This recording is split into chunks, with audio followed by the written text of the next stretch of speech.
Good morning, everyone. Jerome Harris here from e-prophetic.com, and in this presentation, I want to talk about the topic of the signs of Christ's return.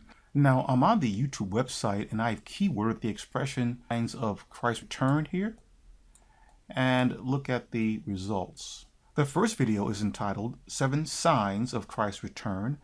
The one below that is entitled 15 Signs of His Imminent Return. Below that one, 15 Signs of Jesus Christ's Imminent Return. And if we scroll down even further, we see others that say the 7 Signs of Jesus Christ's Return.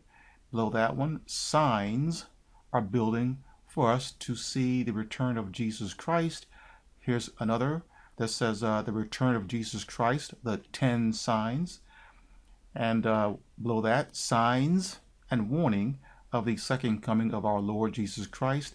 Here's one by Jack Van Impe that is entitled The Signs of Christ's Return, and the list goes on and on and on. But there's one thing in common with all of these videos and the titles, and you'll also find articles. If you go to Google, you type in that same keyword phrase, you'll find hundreds of articles that have this one common thread in all of them. They all say signs, that's plural, of Christ's return. Now, is this accurate or is this an error? Well, I'm going to tell you right now up front before I proceed to show you that all of these things are an error, and here's why.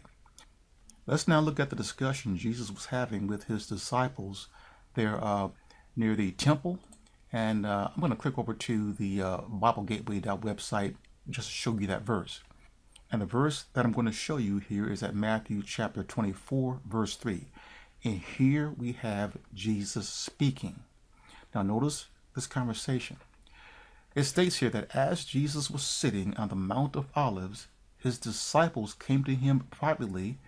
Tell us, they said, when will all this happen, and what will be the sign? You see that there? The sign of your coming and the end of the age. So this was really a two-phrase question, because they were asking him for the sign. That's a single event, not a series of events, that will indicate his return and the end of the age.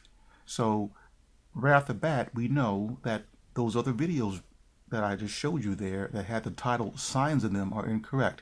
Now, why are individuals doing that? Why are they putting up their signs? Well, there are several reasons for that. The main reason is because Satan has blinded the minds of even those who are believers or so-called believers, so they don't see it.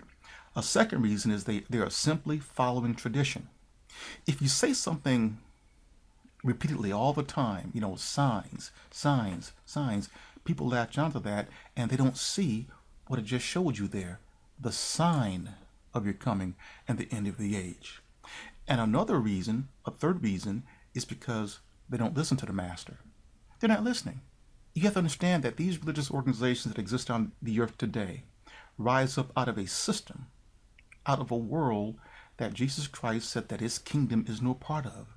So nothing truthful can be risen up from a world or a system that Jesus Christ said his kingdom is no part of. So anything that comes out of this world are going to be lies. Yes, I don't care if they have the title Christian on them, because the word Christian is also a made-up word within Satan's world. Jesus Christ never told you, he never told me to be called by that title, did he? You will never see one time Jesus calling any of his disciples or even his closest companions, his apostles, by that title. You will not find it written. It's just not there. Why? Because Jesus never taught that. And if it was that important in his ministry, you would think that would be something that would have stood out when we read about his ministry in this book called the Bible. So they're not listening. And at Luke chapter 9, verse 35, the Most-High God there is speaking, and let me show you that. And this is what these people are not doing. We're putting out these videos that are in error. This is at Luke chapter 9, verse 35, and here we have the Most High God speaking. And there it says, a voice came out of heaven saying, This is my son who I have chosen. What does that say right there? Listen to him. You are not supposed to even listen to me if I'm saying something that Christ and the Most High God didn't utter. And what those videos that I showed you here on YouTube that has all these titles that show signs of Christ's return, 15 signs of his imminent return, and so forth, these are things that Christ himself never spoke. So why are you listening to these things? Now let me show you something else here. I'm going to take you right back to Bible Gateway, and let's go to back to Matthew chapter 24, because in those videos, what those individuals are doing, they're listing these things as signs. You see here, when we go past Matthew chapter 24, verse 3, and we go on to verse 4, Jesus says, watch out that no one deceives you, for many will come in my name claiming I am the Messiah, and will deceive many. You will hear of wars and rumors of wars.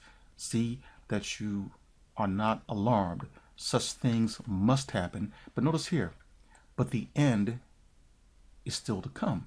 You see, remember now, up here at verse 3, the question asked was, what will be the sign of your coming and the end of the age?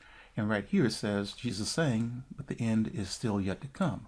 Then Jesus goes on to say here at verse 7, nation shall rise against nation, and kingdom against kingdom. There will be famines and earthquakes in various places. And notice what he says here at verse 8. All these things are the beginning of birth pangs. Jesus did not say that these things were signs, but these are the very things that these individuals are listing in those videos. And then at verse 9, Jesus goes on here to say that you will be handed over to be persecuted and put to death, and you will be hated by all nations. Now, the time period that Jesus is referring to here is not this time period today, because all of Christ's followers are not hated by all nations. Jesus didn't say hated by all countries. He said hated by all nations. What nations is he referring to? Nations of people. So this must be referring to a time period in the future when the entire earth will all be united under one government. And it will not be a human government. No. And I discussed that on my website, and I'll do a video about that later on. But the point here I'm trying to make is that the things listed here are not the signs, because that was not what his disciples asked him at Matthew chapter 24, verse 3. They asked him for the sign. Okay, so we can keep on going here, but here's the thing. Jesus answers their question. Let's go back to it. Matthew chapter 24, verse 3. Tell us, they said, when will this happen, and what will be the sign of your coming and the end of the age? After Jesus lists all these events that will lead up to that sign, he gives them the answer. If you go down to Matthew chapter 24, verse 30, here Jesus gives them the answer that they ask in Matthew chapter 24, verse 3.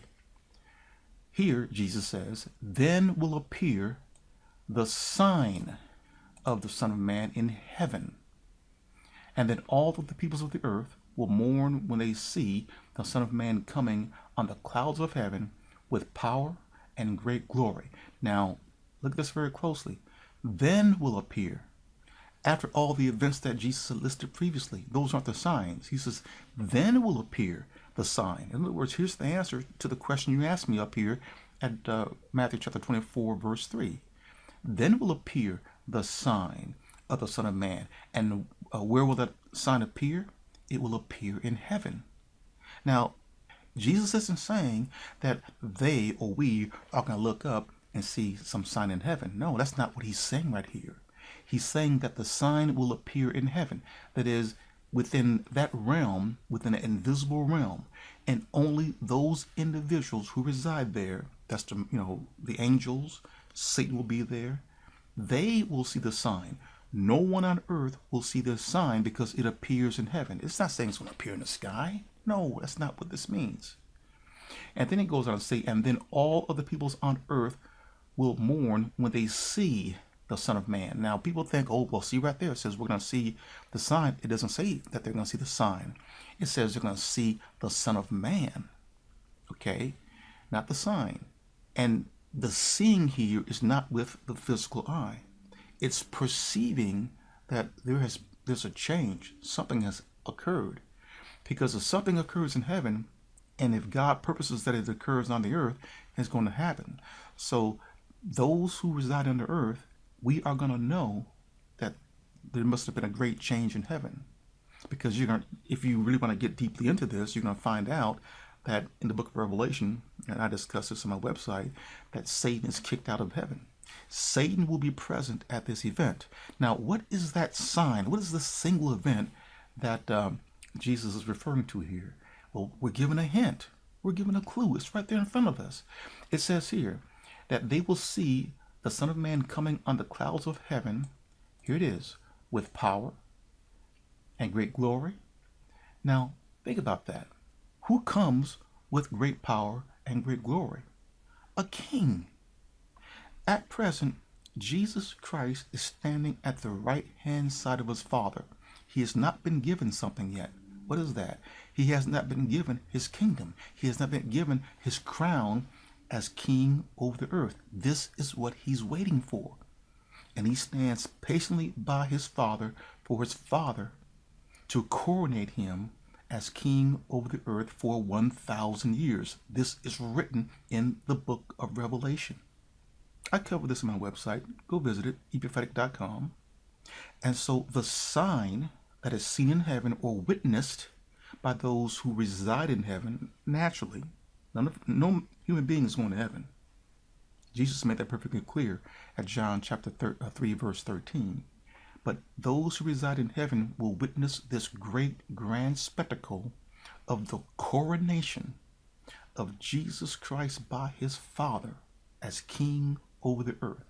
This will be an event where the Father, before all of the angelic host, Satan, who is an angel, will be there. He will see this too. He will see the Father give his Son his crown and kingdom over the earth for 1,000 years. That is the sign seen or witnessed in heaven. It has nothing to do with these things about many coming and claiming to be the Messiah, many being deceived, wars and rumors of wars, earthquakes and pestilences, and all that stuff. Those are not the signs. Those are just the beginning of birth pangs. Who gives birth? Who has birth pangs? Women, when they're about to give birth to a child. What is about to give birth to something in this context? The woman that we see in the book of Revelation who's pregnant is God's kingdom. And this woman is about to give birth to a son. Who or what is that son? The son is Christ's kingdom. So out of God's kingdom in heaven, what is about to be born is Christ's kingdom of 1,000 years. So when it refers to here at Matthew chapter 24, verse 8, all these things are the beginning of birth pangs, is referring to the events that are going to occur, these painful events that's going to occur with this woman as God's kingdom in heaven before she gives birth to Christ's 1,000-year kingdom. So the sign that it refers to here is the coronation of Christ as king over the earth for 1,000 years. Now, I can really get deep into this, but I highly recommend that you visit my website, e-prophetic.com. Now, I've written extensively about this subject. Please visit, take the time, and read the articles. I will also be doing more videos on this subject as well. I'm not here to convince you. If you want to know the truth, you have to dig in and extract those gems of truth for yourself. It is not my job to convince you. Is the question that the disciples ask here, does it not say here what will be the sign? They didn't ask him for signs. So either I'm misleading you and telling you a lie, or all these individuals right here who put all these videos and they talk about signs in the plural, that they're misleading you. And many of them probably unwittingly. They just don't know better. Now, in conclusion, remember the question that Jesus' disciples asked him at Matthew chapter 24, verse 3. That question was, what will be the sign of your presence and the end of the age? Do not let these other people out here who are talking about signs mislead you, deflect you, sort of push back from the table, try to rationalize their reasoning why there are signs. No. There's only one event that Christ's disciples asked for. And why did they ask for a sign? Because they knew that they would not see Jesus again. They didn't ask him, when will we see you again? They asked him, what will be the sign of your return and the end of the age? And did Jesus give the answer to their question? Yes, he did, like I showed you at Matthew chapter 24, verse 3. All of those other events that you see listed there after Matthew chapter 24, verse 3, are simply events that lead up to the birth of Christ's kingdom. This is R. Jerome Harris from e-prophetic.com. Thank you for viewing.